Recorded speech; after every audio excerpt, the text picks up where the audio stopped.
할렐루야 샬롬. 오늘 귀한 하루 주셨습니다. 하나님께 먼저 인사, 우리 함께 인사하십니다. 할렐루야 샬롬 샬롬 샬롬 샬롬 샬롬 샬롬. 하나님 사랑합니다. 여러분 주 안에서 사랑합니다. 예, 우리 19절 마지막에 고라와 무라리 자손의 문지기의 반차가 문지기의 직책이 이러하였더라. 오늘은 예, 성전 문지기 굉장히 뭐 그냥 좀 그럴 것 같지만 오늘 같이 이렇게 읽어보니까 굉장히 귀중한 그런 사람들 구성이 되어 있는 그런 아주 귀한 직책이라는 것을 우리가 이게 보면서 알 수가 있죠.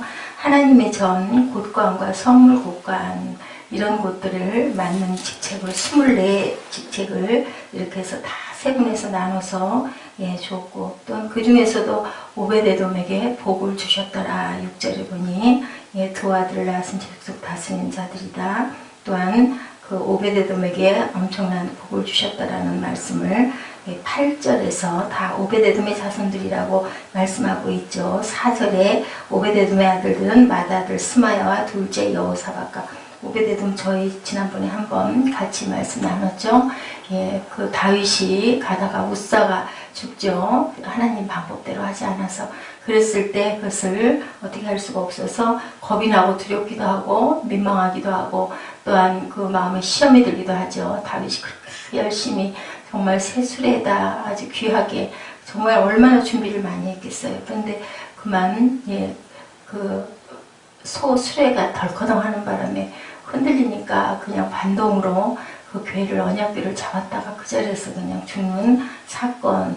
그래서 고핫자손이 아니었다 그러죠. 예, 레위의 고핫자손이어야 하는데 오베데돔이 고핫자손이었다고 합니다. 그래서 조금 떨어진 거리에 있는 동편에 있는 오베데돔의 집에다가 모셨는데 그렇게 해서 그냥 금방 뭐 조금 잘못했다가 죽으니 얼마나 두려웠겠습니까? 그런데도 그 오베데돔 집안에서는 그렇게 아주 하나님의 언약궤를 귀하게 법칙대로 잘 모셔서 3개월 모셨는데 복을 받았고 그 복이 지금도 계속 이어져 나가서 아까 보니 그 자녀의 숫자가 66명이나 되는 귀한 아주 그 번창한 예, 자녀는 뭐예요? 하나님의 귀한 열매죠. 열매로 이렇게 축복을 해주셨다라는 그런 내용.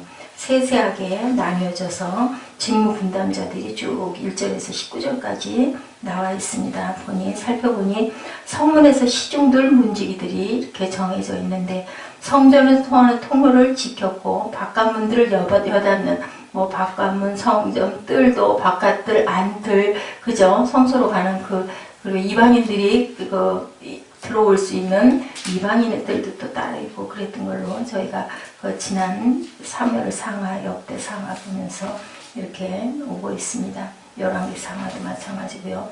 자기들의 직무뿐만 아니라 예배를 위해서도 지켜야 할 율례를 행하기 위해 성소의 뜰에 숭배로 오는 자들을 제시하고 인도하고 두려워하는 자를 격려하고 예, 겁내는 사람들도 겁내는 역할도 이렇게 지금의 오늘의 교회 예, 그런 그 제도와 너무 흡사하게 아주 인도하고 안내하고 또 이렇게 위로하고 격려하는 그러한 자리들을 다 비치를 했어요. 이들은 이방인들과 부정한 자들이 오면 또 되돌려 보내는 일도 했고 하나님의 전에도 도둑질하려 오는 자들 교회도 그렇죠. 뭔가 그래서 항상 예, 조심하라는 이야기들을 광고를 참 슬픈 이야기이긴 하지만 어쩔 수가 없어요. 그런 데를 노리고 오는 그런 자들도 있기 때문에 이러한 직책을 비유하여 예, 사력자들에게 천국 열쇠가 맡겨졌다고 일컬어지고 있어요. 마태복음 16장 19절에 그 말씀이 바로 그 말씀이에요. 천국 열쇠를 내가 너희에게 주리니 그렇죠. 이 교회 이 자리에 반석 위에 내 집을 세우겠다고 말씀하시면서 그때 그 천국 열쇠라는 게 바로 이 사람들에게 주는 직책의 열쇠입니다. 그들은 그리스도의 율법에 따라 들어오는 자들을 받아들일 수도 있고 추방할 수도 있는 아주 대단한 권리를 가졌어요. 왜냐면 그때는 정말 생명과도 같았잖아요. 제사 드려야 되고 꼭 그죠? 그 절기를 지켜야 되고 이랬는데 못 들어오게 하면은 어떻게 해요? 못 하잖아요. 얼마나 네, 그게 아주 직책이 귀했겠습니까? 이 직무에 부름받은 자들 가운데 큰 용사들 6절에 보면 네, 그 아들 스마야도 두 아들을 낳았으니 저희 족속을 다스리는 자여 큰 용사라. 이 사람들이 다 오베데돔의 아들들에서 퍼져나온 그런 줄기라고 이렇게 설명하고 있습니다. 힘이나 용기, 결단력이 뛰어난 자들은 역량대로 직무를 할당했죠. 아름다운 지위를 얻어 얻게 되어 문지기의 자리에서 총회회원의 자리로 승진되었다. 디모데전서 3장 17절에도 이렇게 나와 있어요. 이렇게 이제 잘 하다 보면 직무도 이렇게 승진도 해주고, 아들 중 어떤 자는 명철한 의사, 상담자, 의사라는 건 상담자. 아마도 그가 집사의 직분을 행하는 보통 사람들보다 지혜로웠기 때문에 그랬을 것이라고 이렇게 하고 있습니다.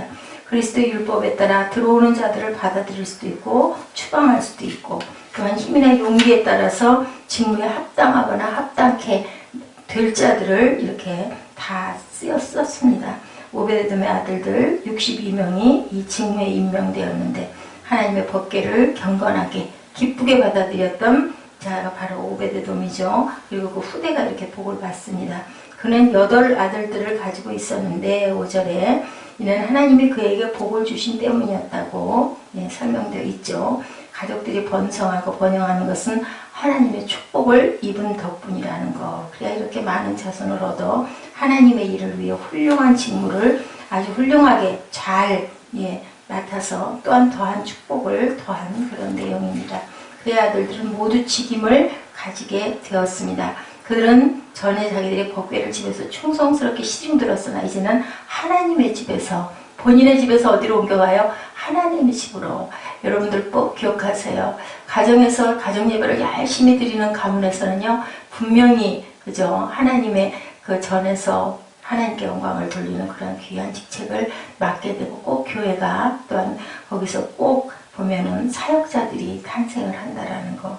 나는 주의 법을 지켰나이다. 내 소유는 이것이니 곧 주의 법들을 지킨 것이니다. 시편 119편 55절 56절에도 이렇게 증거하고 있습니다.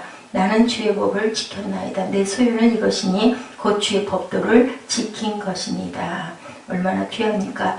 본문에 어떤 자는 본래 맏아들이 아니라 그 아비가 장자로 또 삼았다. 10절에 그것은 본인이 뛰어난 인물이거나 맏아들이 매우 연약한 자였기 때문에 그렇게 대치가 되기도 했다.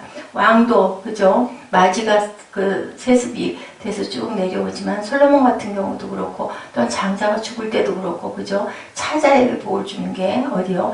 야곱에서도 그런 경우를 우리가 봅니다. 또한 그것도 그 누구예요? 그 요셉의 아들도 그죠? 작은 아들에게 더한 그 복을 야곱이 줘서 눈이 어두우셔서 그런 거하고 갖다 대밀어도 아니다 라고 말씀을 하시죠. 손을 딱 오른손이 가게끔 해놓으니까 어떻게 해요? 엇갈려 가지고 거꾸로 그렇게 축복을 하는 그런 경우. 왜냐하면 하나님의 뜻이 거기 있다라는 것을 알기 때문에 아주 귀한 그런 내용입니다. 그를 장자로 삼은 것은 재산을 상속하기 위해서가 아니라 그것이 아니고 이 일을 하기에 적합한 자였기 때문이다. 증거가 신명기 21장 16, 17절에 나와 있어요.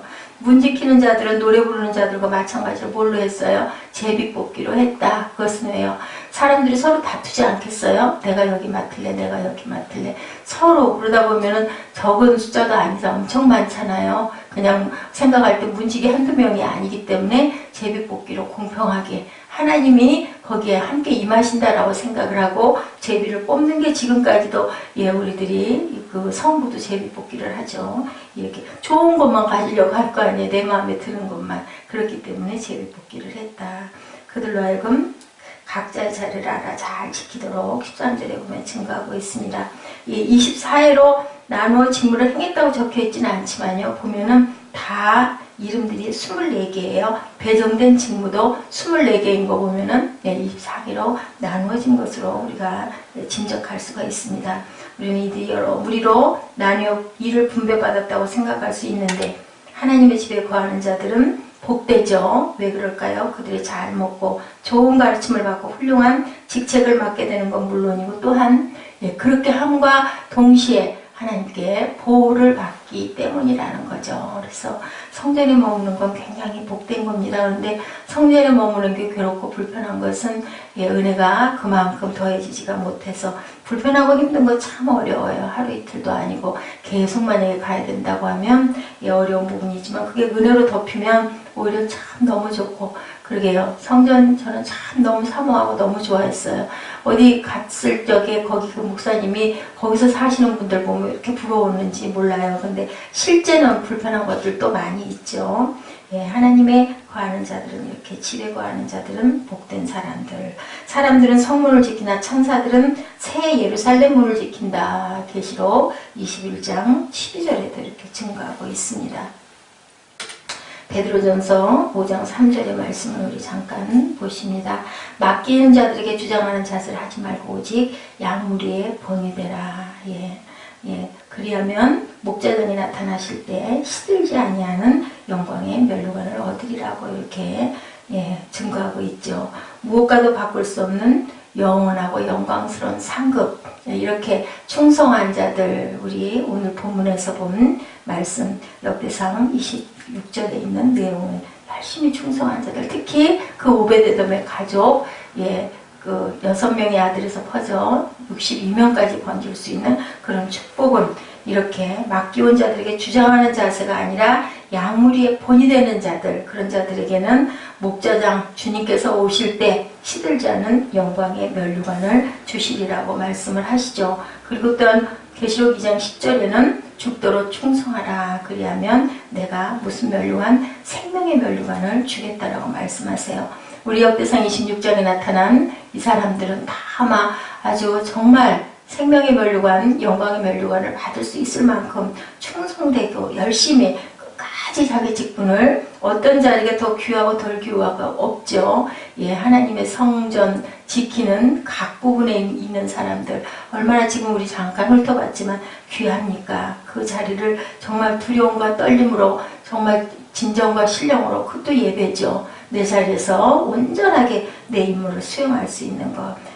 그런과 또 동시에 12 중에 하나인 가룟 유다가 예수를 넘겨주려고 대제사장들의 감에 야고보서 14장 마가복음 14장 10절에도 있습니다. 어떻게 해요? 중간에 옆길로 잘못 빠져가지고 또 우리 지난번에 주일날 같이 말씀 나눈 것처럼 대만은 이 세상을 사랑하여 나를 버리고 데살로니가로 갔다고 하죠. 디모데후서 4장 10절처럼 끝까지 인내하며 믿음을 지키지 못한 자들은 결국은 구원받지 못할 뿐만 아니라 멸망의 길로 간다라는 것도 우리가 깊이 생각해 봐야 될 부분입니다.